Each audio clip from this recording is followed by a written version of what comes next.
Hey everybody, welcome to the channel. So today we're getting ready to go out and do some mowing with our Rut Manufacturing Brush Eliminator. And before I did that, I just wanted to go ahead and check the gear oil in the bearing.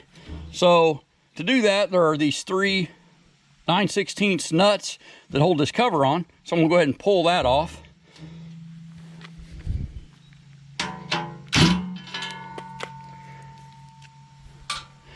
Then we'll remove this cover. Hard to do one-handed. And here's our motor, and there is an Allen wrench set screw in the top of that, which is an oil plug. So we're going to pull that out and just look and see if it's got enough 80 weight oil in it. All right, so there is the bearing housing, and the plug in the top of that is how you check the gear oil in that. And it's supposed to be totally full, and it probably is, but I've used this for over a year now, and I wanted to just make sure that it is. So I can't get to that thing, no, hardly. So let's try a ratchet. It's a 5/16 Allen head is what that plug is.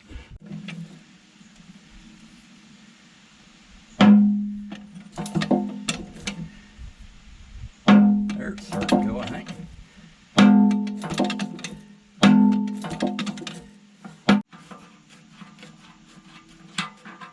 Okay, and there's a magnet on that. That's kind of cool. So there's the tip of that magnet.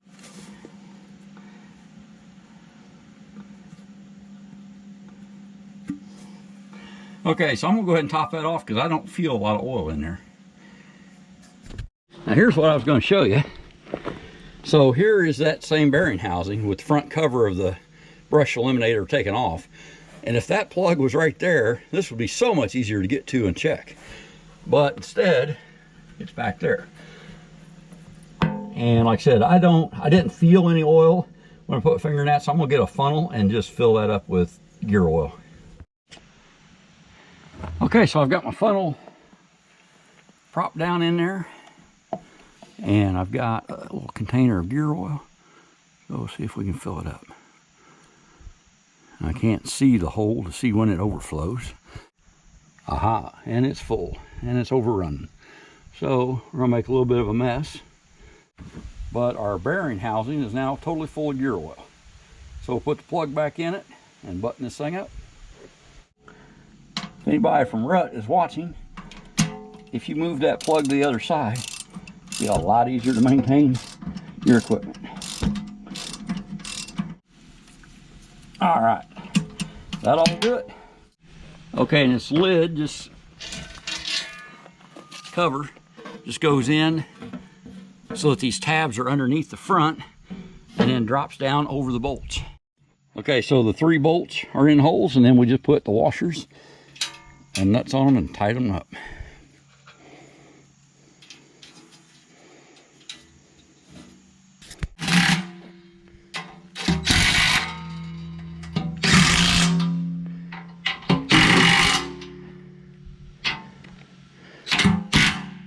And the cover's on, so we're ready to mow. All right, and there are no grease fittings on this Rut Brush Eliminator. That is the only maintenance that you need to do, other than just checking the rest of the bolts, make sure nothing loosens up. Hey everybody, welcome to the channel. So today I'm over here with the Rut Brush Eliminator on my 35G John Deere excavator, and I'm gonna be seeing if I can unbury this shelter house and then going around this little lake and seeing if we can get enough spots to be able to fish here. So I cut this about twice a year probably, and this is the 1st of September, and this is the first time I've cut it. So follow along. If you like this content, give us a thumbs up. It definitely helps the channel. Let's get into it.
is just a few minutes, but you can actually, from the shelter house now, you can actually see the bank, and you can stand anywhere from that old boat over to where I stopped mowing and be able to cast a line, and that's what we're looking for. So I'll just put it on a tripod, probably go around, and what I'm going to do is obviously mow this entire bank all the way around, both sides, and then on that tree line over there, I'm going to run down through there and knock that brush just a little bit, so when I mow it with my 1086, I don't have so many limbs hitting the windshield. So hope you like it. Let's do it.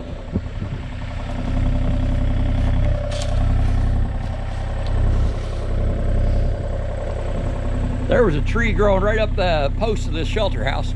Got rid of it.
pants and some gloves. These black flies over here are just eating me alive.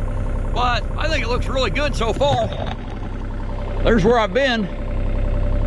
And like I said, for a bank of a pond, you'll be able to fish that and it'll look real nice. The other thing I was told was if you shred these trees up instead of just cutting them plain, they won't regrow there. Now, like I said, something else will come out of that root ball, but what that shredded stump, it's done, they said. So we'll see how that goes. And now I'll go this way.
Okay, well, hopefully the wind's not too bad, but that was about 3.5 hours of work. And I've gotten all the way around this side of the pond. And so I've just got to go from the shelter house back to that corner. But I also want to go down along that wood line and cut some of those limbs. So let's get over there and see how this goes. So far, the Rut Manufacturing Brush Eliminator has been doing a fantastic job. Let's check these blades out. So I'll tell you what, they're still, you know, they were never razor sharp, but they are still looking good. There's no damage that I can see on either one of those. And I've been cutting a couple of those willows were about 4 inches diameter. So willow's very soft though. I might not try that with an oak tree. Okay, so this little drainage ditch is full of willow trees, and I see about the biggest one I see in there is about 6 inches. So we'll see how the Rut Brush Eliminator does with some of those.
Okay, well, I don't know when that camera fell over. Hopefully we got some shots.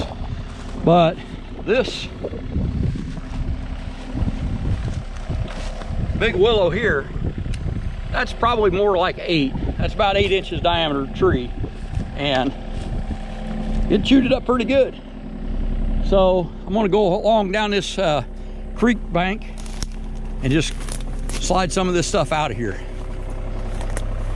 Willows are not good near ponds, so we're gonna eliminate them with the Rut Brush Eliminator. And why do you need some cab protection? Because there's little pieces of willow thrown all over the place, so it does throw stuff.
Okay, so I just did that little ditch, and there were a bunch of willow trees in there, and the brush eliminator eliminated them.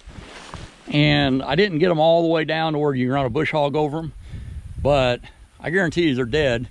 And probably this time next year you'll be able to, because they'll just be, you know, dried up sticks. So I probably didn't need to do that ditch, but I'm glad I did. I don't like willow trees too close to that dam. So let's go finish this up. Okay, so I've got just this last strip of weeds along the north shore of this pond. Then I do want to trim some of those limbs, so I'll buzz through this real quick and then we'll do these limbs and get out of here.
Through that section because this really doesn't do very good on just grass. It has to be a little bit woody or stemmy to do a good job cutting.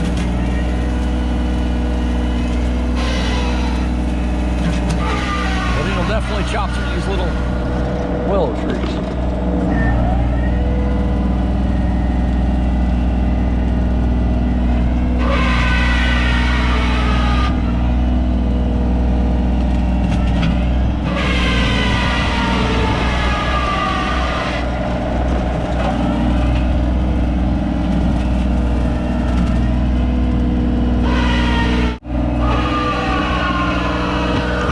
Okay, and there's really no reason to go and get all that, which is only about, I don't know, 10 yards or so, maybe 20 yards. I can hit that with the bush hog when I bring it back, because this area will be dry enough now to just bush hog all of this. And bush hogs will eat these little willows also. Okay, and the last thing I want to do is come through here and knock off some of these limbs, because when I mow this with my glass cab 1086 tractor, I don't like all these limbs scraping along the windshield. So I'm gonna go ahead and knock a few of those out and we'll be done.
Those sycamores, man, I tell you what, when you hit them, they don't hit.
All right, well, that's going to be a wrap on this one. And it's about 6 hours of work. Give us a like if you like this content. And we invite you to subscribe to see more. Have a great day and be safe. This John Deere 35G and this Rut Brush Eliminator, I'd say it's the perfect tool for this job.